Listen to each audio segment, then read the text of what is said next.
Friday evening, I guess. First of all, can I thank the panel, Stephen, and your panelists. I think you did a fantastic job, and I think something like this at the end of a conference like this is really important, because otherwise we kind of go away wondering, my favourite question, so what?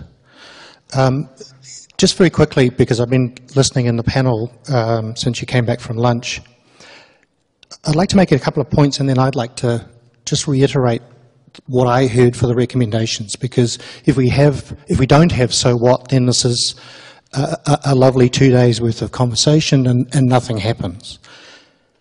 First of all, I think the point that standards are dead unless they're used, I think is something that's absolutely critically important. The whole standardization system, we were talking about metrology, we were talking about standards, we were talking about how standards are implemented, I think is really, really important.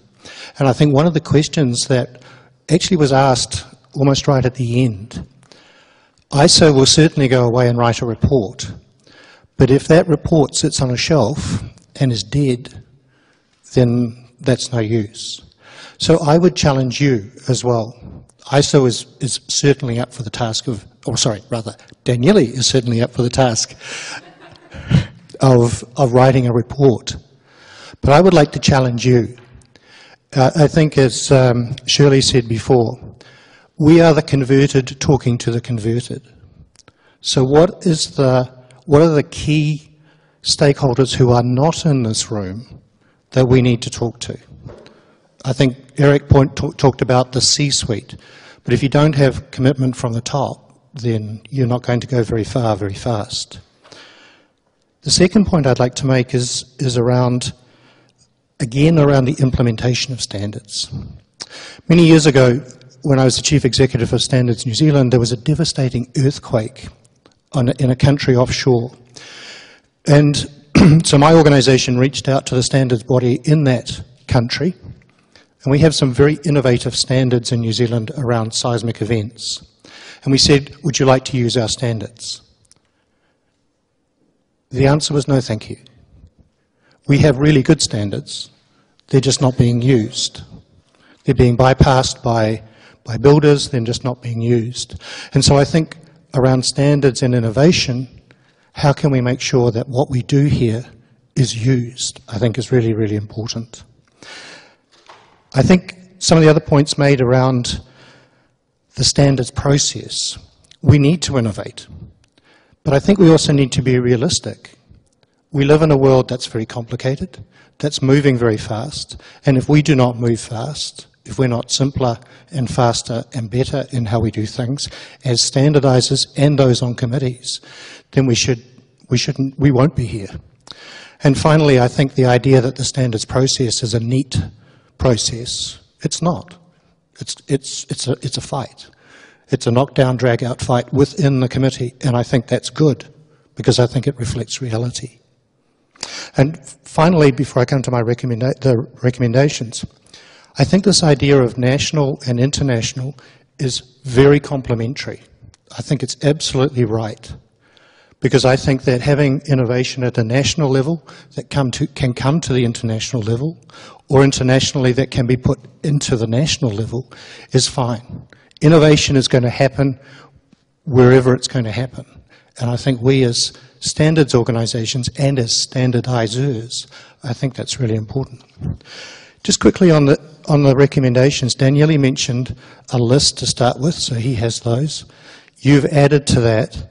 What I heard was things like creating a digital library of those materials from the last 2 days, but not just so that we can get at them. How do we encourage those people who've never heard about this issue to hear about them and to see them?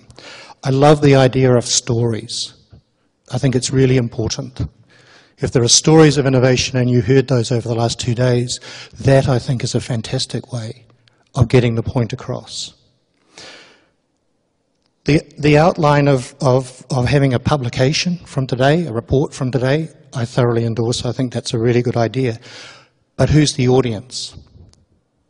I think it's really important. And helping Daniele, notice I'm delegating, is very important. So if you can help him with that, I think or you can help us with that, that's really important. I certainly think the idea of within the standards community itself, what are those technical committees that are being innovative? How do we identify those? How do we disseminate that best practice across how standards are developed? Not just within ISO, not just within W3C, across the whole area. I think that's really, really important. How can we continue this dialogue? Is it worth having another conference? If we did, what would be useful? Who should be invited? What are the topics? What's the outcome? I think is really important. Excuse me. Developing countries, something that maybe may have been mentioned in the last couple of days. Innovation is not confined to the developed world. The developing world, I think, also has some fantastic innovations which we could learn about more and also bring in, I think. I think the point that was made already about CERN, partnering with CERN as far as ISO is concerned and more broadly, thank you for the invitation, or I'm not sure whether it was an invitation or whether we twisted your arm so already so that it was an automatic yes, but thank you. Let's use social media. If we want to talk to the next generation, let's talk to the next generation in ways in which they might actually hear us and participate. Not necessarily to do within the standards process, but so that they actually understand what is going on. And this last point, communication, really, really important. But again, my question, communicate to who? Yeah, I think we need to have communication with senior management and industry. We need to be talking with those who are using standards now. The point about technical committees saying, or a standards organisation actually admitting that it's slow, dull and boring is probably not a good selling point to start with, at least. So how do we do that?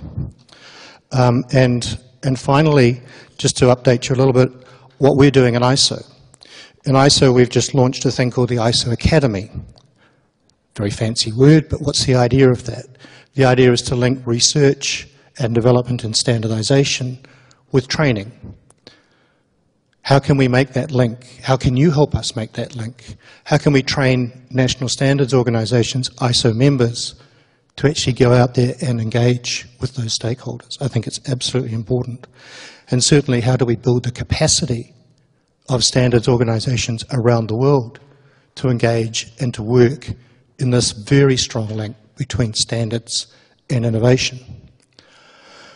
I stood here yesterday morning and wondered whether or not we could use standards and innovation in the same sentence.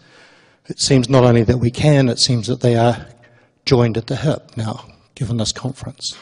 And so my last remark is to say thank you. Thank you to you for being here for the full 2 days.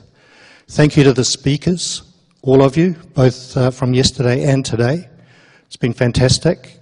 And sorry I wasn't here for all of the time, but I certainly really enjoyed the speakers that I did hear, and I'm sure I'll hear about those that I didn't. Thank you to CERN for a wonderful venue, and I think a very inspiring place from which to launch this conference. So thank you very much indeed, everybody. Daniele, thank you, and thank you to all of your team for organising this for ISO as well, including Jenny, Reinhard, and others. Thank you very much, everybody, and I think I can now say that this conference is a success. Wish you well, and it's now closed. Thank you very much.